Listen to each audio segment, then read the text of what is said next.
krisi anizkoitzak, pobrezia orokortua, indarkeria matxista, krisi soziala. Migrazio politika bortitzak, privatizazioa, familia heterosexuala eta emakumeen lan karga bikoitzak dira nagusi. Krisi testuinguru honetan, faxismoaren oldarraldiaren lekuko gara. Oldarraldi honek kapitalismo kolonial patriarkala indarrez inplantatu nahi du, bere adierazpiderik bortitzena bilakatuz. Erreakzio faxista patriarkala ere bada, gizon zurien jardun eta ideologia den enean. Hala, modu bereiztuan eragiten digu neska, oinera eta trans gazteoi.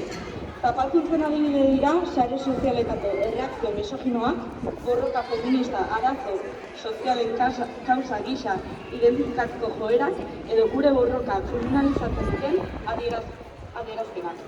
Horregatik, borroka propiotik artikulatzen dugu faxismoaren aurkako borroka. Izan ere, borroka antifasista feminismo autonomotik ere aurrera eramatea ezinbestekoa da.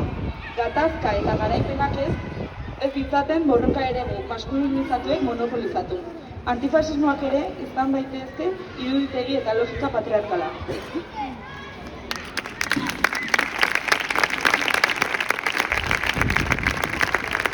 Aldi berean, gazte feministok krisi sistemikoetan sortzen den ezinegona emantzipazio feministarantz artikulatzen behar dugu. Eta gurean, Euskal Herri feministaren eraikuntzaren forma berezitua hartzen du. Bide horretan, Euskal Herriko gazte feministok antolatuta gaude, auzo, herri, unibertsitate eta beste zenbait asanbladatan. Feminismoa hedatzen gabiltza eta borroka honek fruituak dakartza bueltan. Zenbaitzuen privilegioak pertsonatu ditugu, horiek zalantzan jartzeraino.